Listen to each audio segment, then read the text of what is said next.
Previously on the Club TR Civic build, we dynoed the Civic and once again found that it made less power than last year.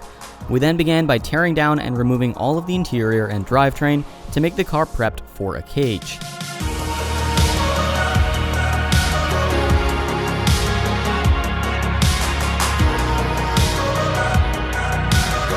We then dropped the car off at Artsam's in Minnesota to have him start fabricating the roll cage.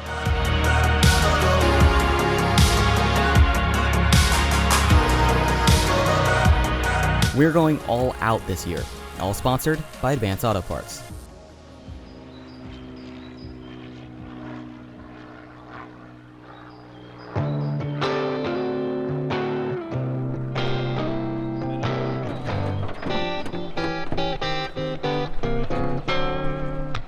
Hi, I'm Aaron. I'm from TRE. We're here today to put some new gears in Ben's Civic transmission, get some better gear ratios out of it.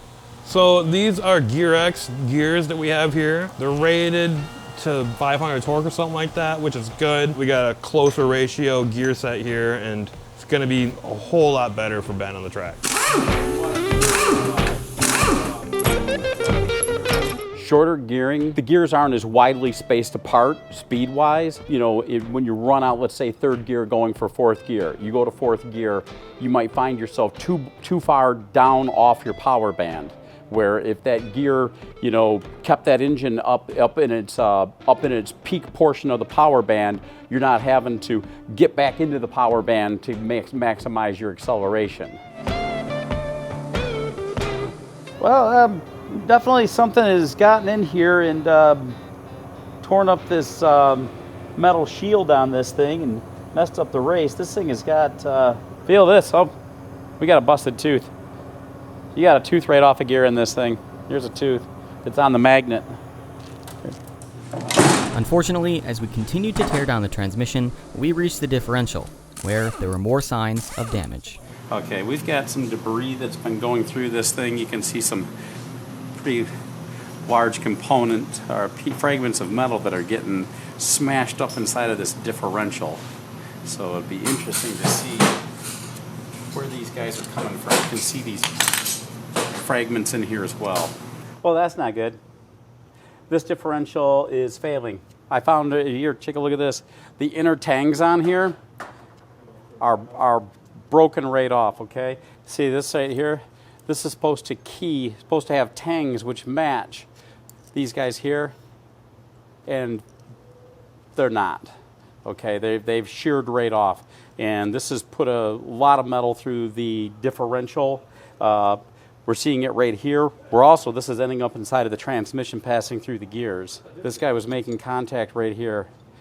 And you can see on both those surfaces where this guy got its kicked. Sadly, this differential is unsalvageable, so I ordered a new OS Geiken differential, which TRE is going to be building off camera. But while we're here, there's still lots of work to be done on the rest of the transmission.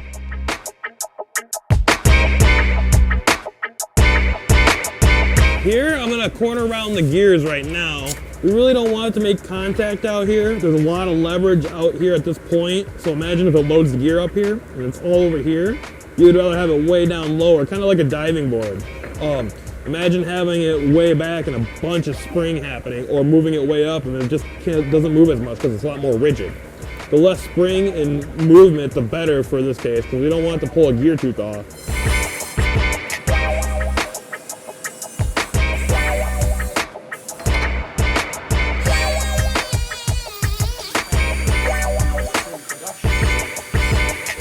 So I am detailing the gear, we call it. Basically, I'm trying to radius the close edge here. You want to get rid of the lead edge. It's pretty sharp. It's a good initiation point for a practice start. We also tip relieve the gears because we'll kind of try to squeegee the oil from each other instead of right on the film, and then you'll have gear on gear contact. Shot painting, it adds a lot of compressive strength into a part. Depending on the material, it can be up to 20–25%. It also helps with oil retention by giving small dents into the surface and a place for the oil to cling onto. Even if you like squeegee it off, there'd still be some down there in the basically like a pore almost. It gives it a really nice finish.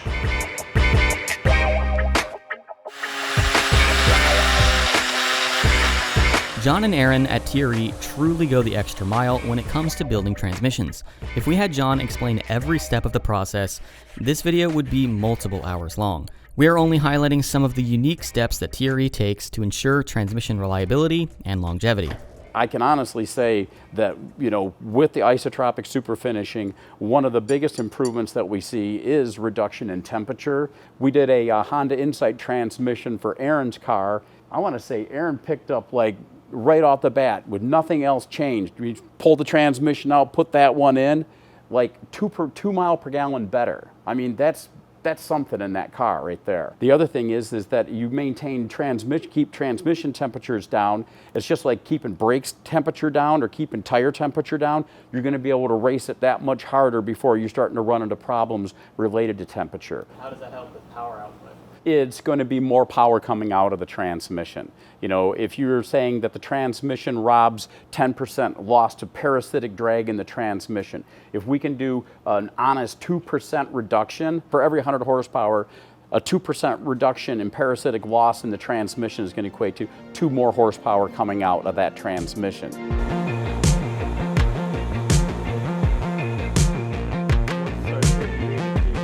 Without a differential, this transmission is going to be finished later, but there is still so much left to do on the Civic, so we're headed to Minnesota.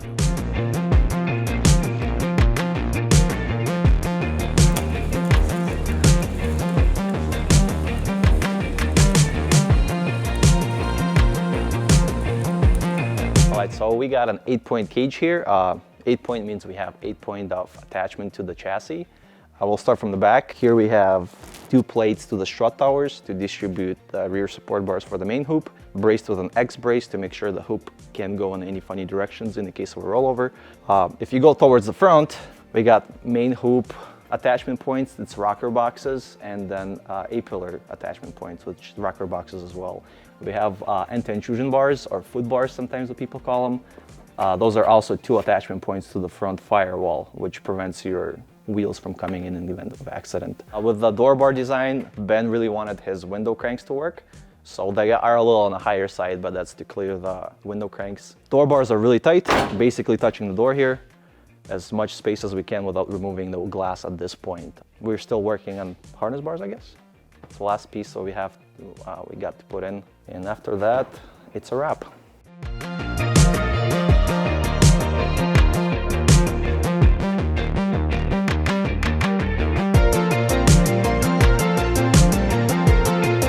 So we are making a harness bar right now.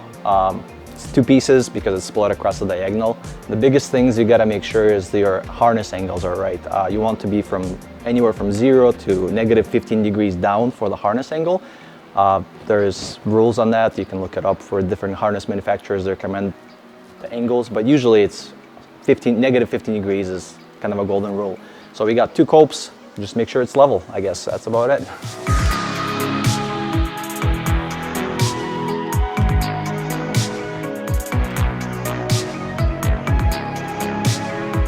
Got our harness bars tacked in and they're ready to weld. So we're gonna be welding these joints out. I got one right here and a dash bar. So plenty of welding to do. Time to get it.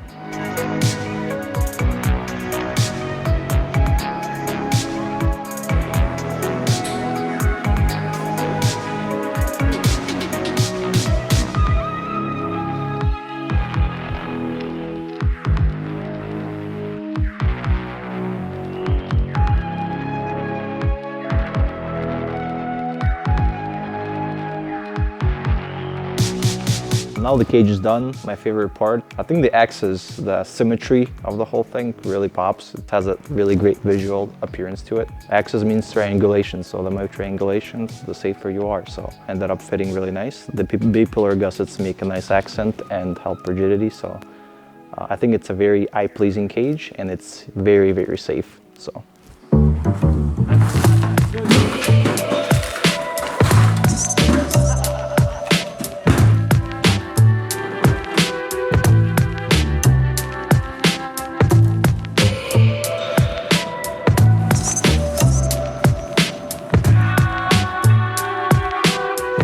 are at RS Motors in Burnsville, Minnesota.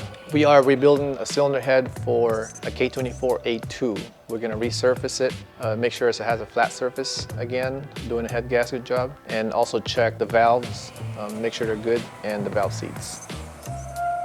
Because I'm already at the class limit for what I can do to my engine, I'm hoping that there's a little bit more power that I can find by refreshing the valve train to OEM and doing a head gasket.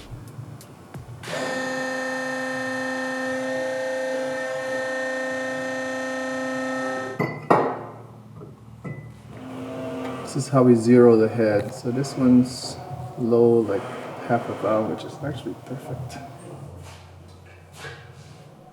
All right, that's gonna be our 0.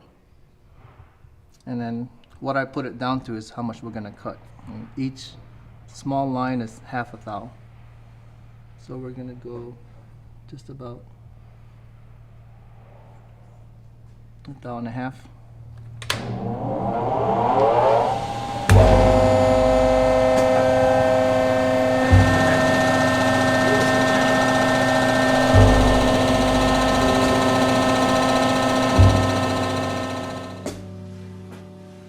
We ended up making a couple of passes to make it nice and flat.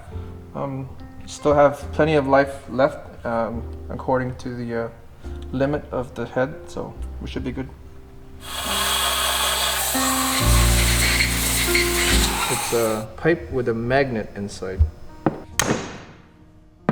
The valve is getting cupped. This is supposed to be a 45-degree angle. Just running my finger on it, it feels like it's like cupped this way, so it's hugging that wall. Not too bad though.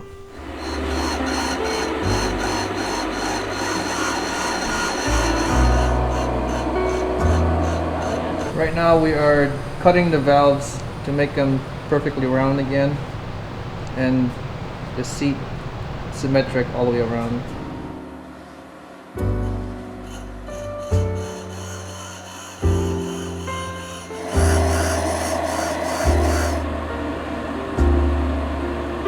Cutting one, we found about 2.5, 3 thou outer round on these, which is common for factory. This now has between 2/10 and half a thou. We got 15 more to go.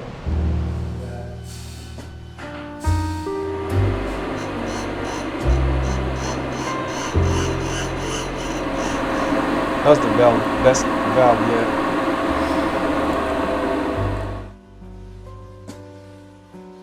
So far the exhaust valves are turning out to be better than the intake ones. These are harder valves in general. I'm not sure if these are, but coming out to be better. They're ugly because of all the exhaust gases and going through them, but they're better.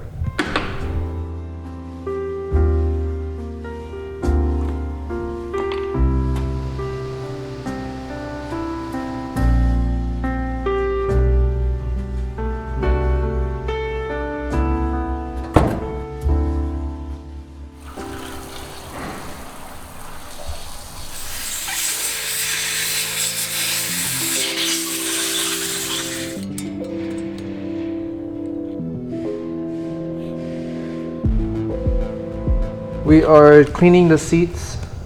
Since we cut the valves, I'm just trying to get rid of debris that was left on the seats so we can have some good sealing again. Intakes are clean. You can see the intake seats are clean, but you can't even see where the exhaust seat is. They're so dirty.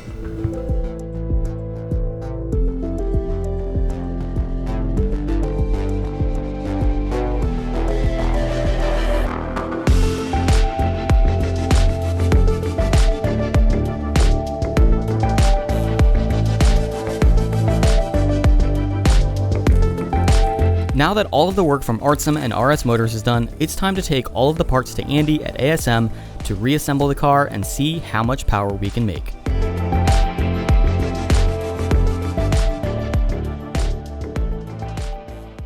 Next time on Gears and Gasoline, the Evo has a new turbo and a high-flow exhaust, but horsepower isn't the only improvement we'll be making.